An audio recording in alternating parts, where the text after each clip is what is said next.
जय Hind. Indian literature के बारे में हम बात कर रहे थे और इससे पिछले सेशन में हमने बात की थी भक्ति लिटरेचर के बारे में, पढ़ा था मलयालम लिटरेचर के बारे में और फाइनली बात की थी कन्नड़ और तेलुगु लिटरेचर के बारे में। इंडियन लिटरेचर की इसी बातचीत को आज के सेशन में भी कंटिन्यू करते हुए आज के सेशन में हम बात करेंगे मेडिवल लिटरेचर के बारे में। मेडिवल फेज के दौरान लिटरेचर की कहानी क्या रही उस सब के बारे में आज हम पढ़ेंगे, बातचीत करेंगे। मेडिवल लिटरेचर के अंदर ही हम बात करेंगे पर्शियन के बारे में, पढ़ेंगे उर्दू के बारे में और फाइनली बात करेंगे हिंदी और उसके डायलेक्ट्स के बारे में। इन सभी टॉपिक्स के बारे में आज हम पढ़ेंगे, बातचीत करेंगे। देखो शुरू करते हैं। बेसिक इंट्रोडक्शन के तौर पर अगर बात करें तो इतना हमें ऑलरेडी समझ में आता है कि मेडिवल पीरियड के दौरान इंडिया में बहुत सारे पॉलिटिकल चेंजेस देखने को मिले। मेडिवल पीरियड के दौरान इंडिया के कल्चरल लैंडस्केप के ऊपर भी बहुत सारे चेंजेस देखने को मिलेंगे। अगर लिटरेचर के पॉइंट ऑफ व्यू से बात करें तो इस मेडिवल फेज के दौरान लिटरेचर के पॉइंट ऑफ व्यू से भी बहुत सारे चेंजेस देखने को मिले। एक जो मेजर चेंज देखने को मिला वो था emergence of Persian as writing language, specially Delhi सल्तनत के पीरियड के दौरान और मुगल कोर्ट्स के अंदर Persian emerged as a very significant, Persian emerged as a very important language. Persian जो है वो कोर्ट लैंग्वेज के जैसे इमर्ज होगी। तो एक तरफ तो इमर्जेंस ऑफ पर्शियन देखने को मिल रहा था एज अ राइटिंग लैंग्वेज और दूसरी तरफ इसी फेज के दौरान डेवलपमेंट ऑफ हिंदी देखने को मिला। हिंदी जो कि डेवलप हुई अपभ्रंशा लैंग्वेज से और अपभ्रंशा लैंग्वेज जो कि इवॉल्व हुई थी प्राकृत लैंग्वेज से। इसी फेज के दौरान डेवलपमेंट ऑफ हिंदी भी देखने को मिला। तो दो मेजर चेंजेस लिटरेचर के पॉइंट ऑफ व्यू से देखने को मिले। एक तो emergence of Persian as writing language देखने को मिला और दूसरा डेवलपमेंट ऑफ हिंदी देखने को मिला। सबसे पहले हम बात करेंगे पर्शियन के बारे में। और पर्शियन एज अ लैंग्वेज कोई बहुत रीसेंट लैंग्वेज नहीं है। In fact Persian is as old as Sanskrit, लेकिन पर्शियन का अराइवल इंडिया के अंदर काफी लेट देखने को मिलता है। पर्शियन इंडिया के अंदर आएगी 12th सेंचुरी में, जब तुर्क आए, जब मंगोल्स आए। तो ये जो तुर्क हैं, ये जो मंगोल्स हैं, ये अपने साथ में इंडिया के अंदर पर्शियन को लेके आएंगे। कब लेके आएंगे? In the 12th century. और फिर over the period of time Persian became prominent mode of communication in courts, specially Delhi सल्तनत के अंदर, मुगल कोर्ट्स के अंदर पर्शियन बेहद सिग्निफिकेंट, बेहद इंपॉर्टेंट लैंग्वेज बन के इमर्ज होगी, कोर्ट लैंग्वेज बन के इमर्ज होगी। पर्शियन के अंदर one of the finest Persian poet कौन हुए? आमिर खुसरो। आमिर खुसरो लगभग 12th सेंचुरी से लेके 13th सेंचुरी के बीच में एग्जिस्ट करते हैं and Aamir Khusro was one of the finest Persian poet. Aamir Khusro ने पर्शियन लैंग्वेज में खूब सारा कामकाज किया। इन्होंने पर्शियन के अंदर खूब सारी पोइट्री लिखी और ये जो पर्शियन पोइट्री का कलेक्शन है इसको क्या बुलाया जाता है? इसको दीवान बुलाया जाता है। Diwan is the collection of poetry in Persian written by Amir Khusro. Amir Khusro ने एक ट्रेजिक लव पोएम भी लिखी और उस ट्रेजिक लव पोएम को क्या बुलाया जाता है? धूबल रानी खिजिर खान बुलाया जाता है। क्या बुलाया जाता है? धूबल रानी खिजिर खान बुलाया जाता है। Aamir Khusro was one of the finest Persian poet। इनकी जो पर्शियन पोएट्री का कलेक्शन है उसको क्या बुलाया जाता है? उसको दीवान बुलाया जाता है। और एक जो ट्रेजिक लव पोएम है उसको क्या बुलाया जाता है? धूबल रानी खिजिर खान बुलाया जाता है। दिल्ली सल्तनत के अंदर एक टॉप के हिस्टोरियन हुए जिनका नाम था जियाउद्दीन बरानी। और ये जो जियाउद्दीन बरानी है इन्होंने तारीख ए फिरोज शाही को लिखा। जियाउद्दीन बरानी ने तारीख ए फिरोज शाही को लिखा और तारीख ए फिरोज शाही के अलावा इन्होंने फतवा ए जहानदारी को भी लिखा। फतवा ए जहानदारी को भी किसने लिखा? जियाउद्दीन बरानी ने लिखा। दिल्ली सल्तनत के अंदर ही एक और बड़े फेमस हिस्टोरियन हुए जिनका नाम क्या था? मिनहाज ए सिराज। क्या नाम था? मिनहाज ए सिराज। अच्छा, दिल्ली सल्तनत के टाइम पीरियड के दौरान पर्शियन अपने आप में बेहद इंपॉर्टेंट लैंग्वेज हुआ करती थी, अपने आप में बेहद सिग्निफिकेंट लैंग्वेज हुआ करती थी।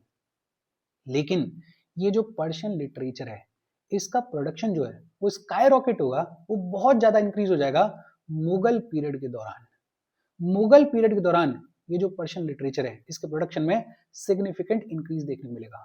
फॉर एग्जाम्पल खुद बाबर ने अपनी ऑटोबायोग्राफी लिखी जिसको बुलाया जाता है बाबर नामा, या जिसको तुजुक ए बाबरी भी बुलाया जाता है। जहांगीर ने अपनी ऑटोबायोग्राफी लिखी जिसको तुजुक ए जहांगीरी बुलाया जाता है। हुमायूं नामा को लिखा गया, हुमायूं नामा को हुमायूं की हाफ सिस्टर गुलबदन बेगम ने लिखा। एने अकबरी को लिखा गया, एने अकबरी जो है वो अकबरनामा का वॉल्यूम 3 है, और ये जो एन ए अकबरी है इसको अकबर के कोर्ट हिस्टोरियन अबुल फजल ने लिखा। तो पर्शियन लिटरेचर के अंदर खूब सारा कामकाज किया गया मुगल पीरियड के दौरान। जैसे बाबर ने बाबरनामा को लिखा, बाबरनामा को ही तुजुक ए बाबरी भी बुलाया जाता है। जहांगीर ने तुजुक ए जहांगीरी को लिखा, गुलबदन बेगम ने हुमायूं नामा को लिखा, अबुल फजल ने एन ए अकबरी को लिखा। इनफैक्ट अकबर ने एक बड़ा सिग्निफिकेंट स्टेप लिया। अकबर ने क्या किया, हमारे जितने भी मेजर संस्कृत टेक्स्ट थे उनको पर्शियन लैंग्वेज में ट्रांसलेट करवाने की शुरुआत की। जैसे महाभारत को पर्शियन में ट्रांसलेट किया गया।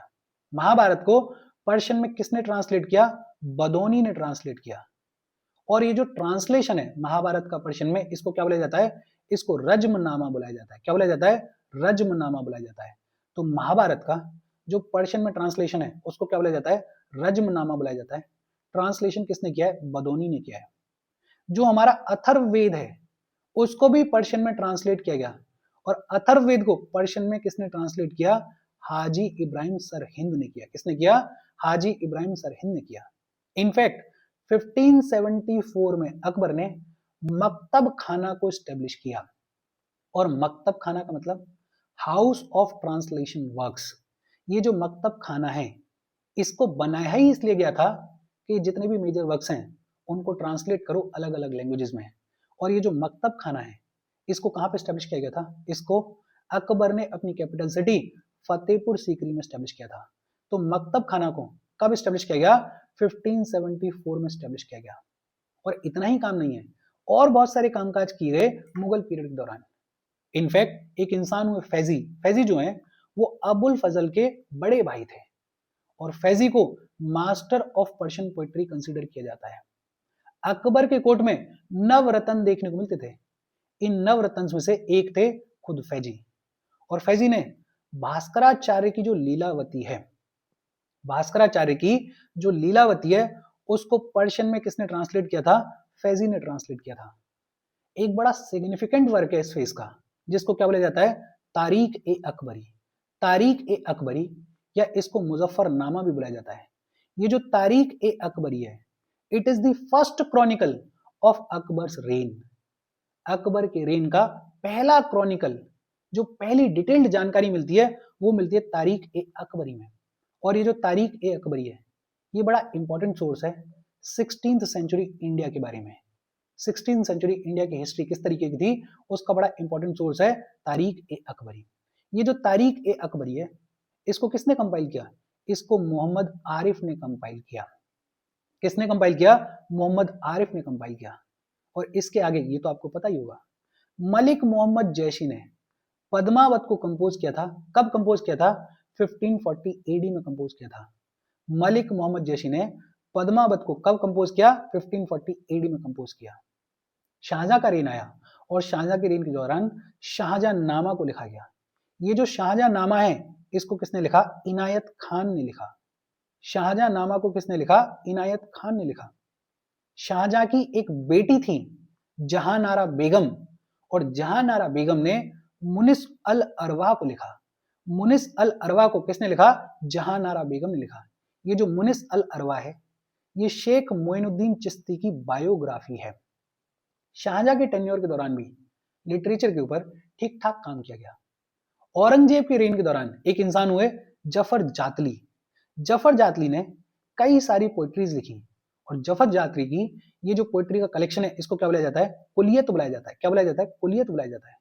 और ये भी सिग्निफिकेंट है। सिग्निफिकेंट क्यों है, बिकॉज औरंगजेब ये जो लिटरेचर है, ये जो आर्ट एंड क्राफ्ट है, इसके लिए नहीं जाना जाता है, लेकिन इसके बावजूद जफर जातली ने एक पोएट्री का कलेक्शन तैयार किया जिसको कुलियत बुलाया जाता है। क्या बुलाया जाता है, कुलियत बुलाया जाता है। इसी फेज के दौरान पदशाह नामा को लिखा गया, और पदशाह नामा को किसने लिखा, अब्दुल हामिर लाहौरी ने लिखा। पदशाह नामा को किसने लिखा, अब्दुल हामिर लाहौरी ने लिखा। और ये जो पदशाह नामा है ये बात करता है शाहजहां के रेन के बारे में। औरंगजेब की हिस्ट्री भी लिखी गई और ये जो औरंगजेब की हिस्ट्री लिखी गई इसको आलमगीरनामा बुलाया जाता है। क्या बुलाया जाता है? आलमगीरनामा बुलाया जाता है। और ये जो आलमगीरनामा है इसको किसने लिखा? मिर्जा मोहम्मद काजिम ने लिखा। किसने लिखा? मिर्जा मोहम्मद काजिम ने लिखा। औरंगजेब की जो सबसे बड़ी बेटी थी उनका नाम था जैब उन निशा। ये जो जैब उन निशा है ये भी बड़ी अच्छी खासी पोइट थी और इनकी जो राइटिंग्स हैं उनको कंपाइल किया गया इनके मरने के बाद। और वो जो कंपाइलेशन है उसको क्या बुलाया जाता है? दीवाने मखफी बुलाया जाता है। क्या बुलाया जाता है? दीवाने मखफी बुलाया जाता है। इनफैक्ट औरंगजेब ने लगभग 20 साल तक जैब उन निशा को जेल में रखा था, जेल में बंद करके रखा था। देखो ये जो वर्क्स हैं ये वर्क्स कभी कभार पूछ ले जाते हैं, तो इन वर्क्स को याद रखना। एक तो पर्शियन जो है वो इंडिया में कब आई? 12th सेंचुरी में आई, लेकिन पर्शियन जो है वो कोई रीसेंट लैंग्वेज नहीं है। Persian is as old as Sanskrit. Persian के अंदर one of the finest Persian poet कौन हुए? आमिर खुसरो। आमिर खुसरो की जो पर्शियन पोइट्री का कलेक्शन है उसको क्या बुलाया जाता है? उसको दीवान बुलाया जाता है। एक ट्रेजिक लव पोएम है जिसको क्या बुलाया जाता है? दूबल रानी खिजिर खान बुलाया जाता है। दिल्ली सल्तनत के अंदर एक टॉप हिस्टोरियन हुए जियाउद्दीन बरानी, और जियाउद्दीन बरानी ने तारीख ए फिरोज शाही को लिखा और फतवाए जहानदारी को लिखा।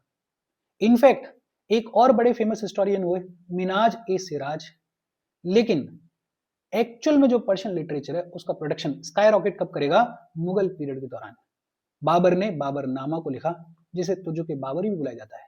जहांगीर ने तुजुक ए जहांगीरी को लिखा। गुलबदन बेगम ने हुमायूं नामा को लिखा। अबुल फजल ने एन अकबरी को लिखा।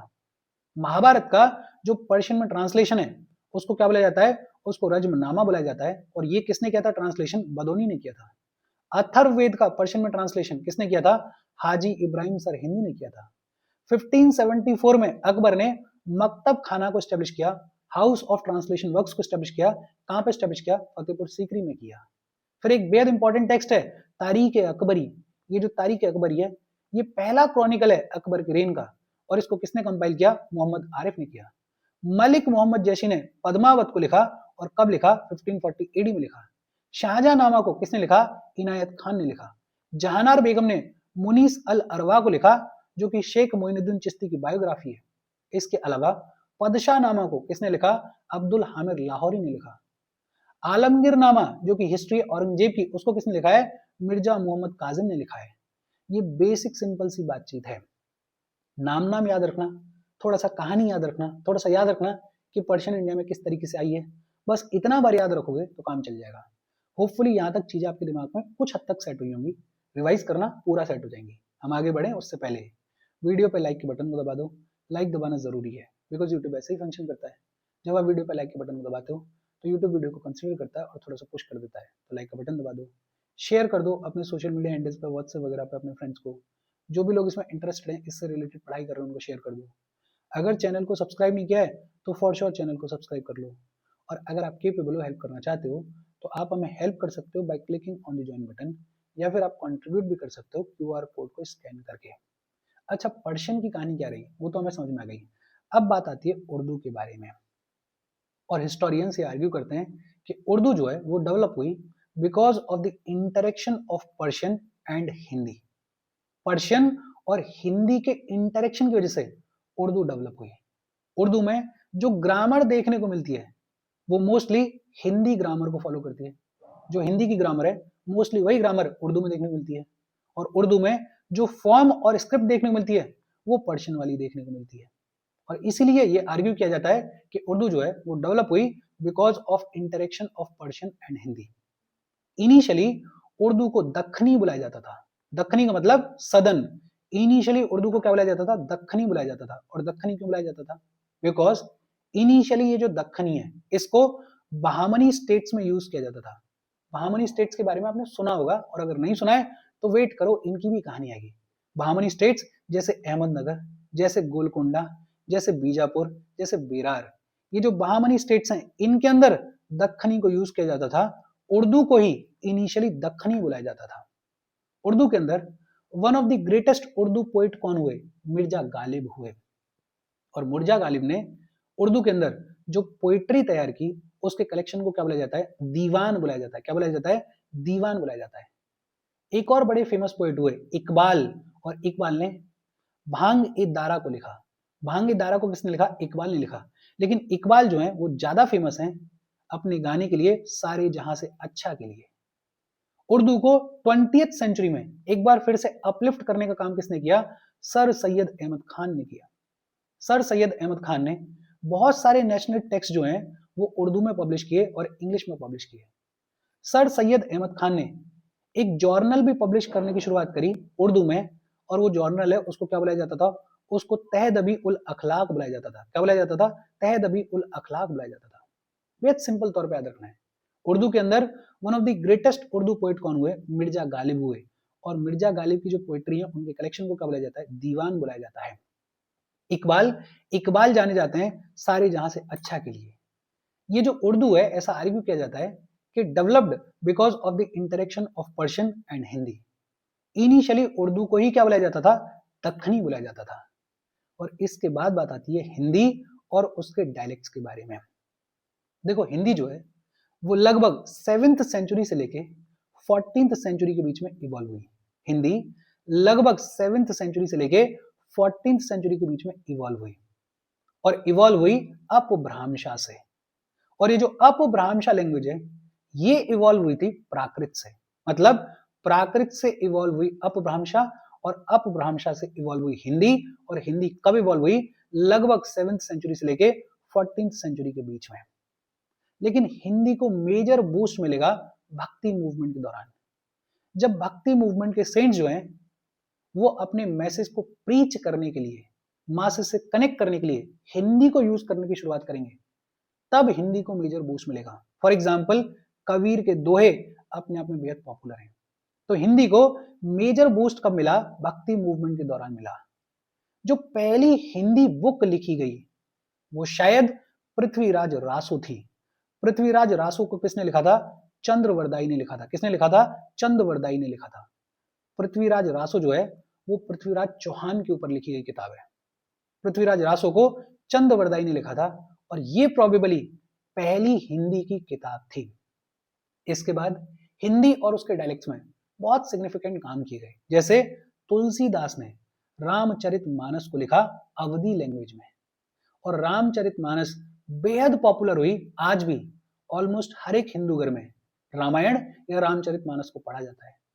तुलसीदास ने और बहुत सारे कामकाज किए। जैसे इन्होंने विनय पत्रिका को लिखा, इन्होंने कृष्ण गीतावली को लिखा, इन्होंने कवितावली को लिखा, इन्होंने गीतावली को लिखा, इन्होंने दोहावली को लिखा। और तुलसीदास जो हैं वो या तो हिंदी में लिख रहे थे या हिंदी के किसी डायलेक्ट में लिख रहे थे। तो रामचरितमानस किसने लिखी? तुलसीदास ने लिखी। सूरदास ने सुर सागर को लिखा, और ये जो सुर सागर है इसमें बात की गई है भगवान कृष्ण के बारे में। और ये जो सुर सागर है ये भी अपने टाइम में बहुत ही पॉपुलर हुआ था। मीराबाई जो कि अपने आप में बहुत ही बड़ी भक्ति मूवमेंट की सेंट थी, उन्होंने भगवान कृष्ण की प्रेज में खूब सारी पोइट्री लिखी, खूब सारे भजन लिखे। 16th-17th सेंचुरी में एक नारायण भट्ट गोस्वामी हुए, और नारायण भट्ट गोस्वामी ने लगभग 50 से ज्यादा भक्ति ग्रंथ लिखे हैं।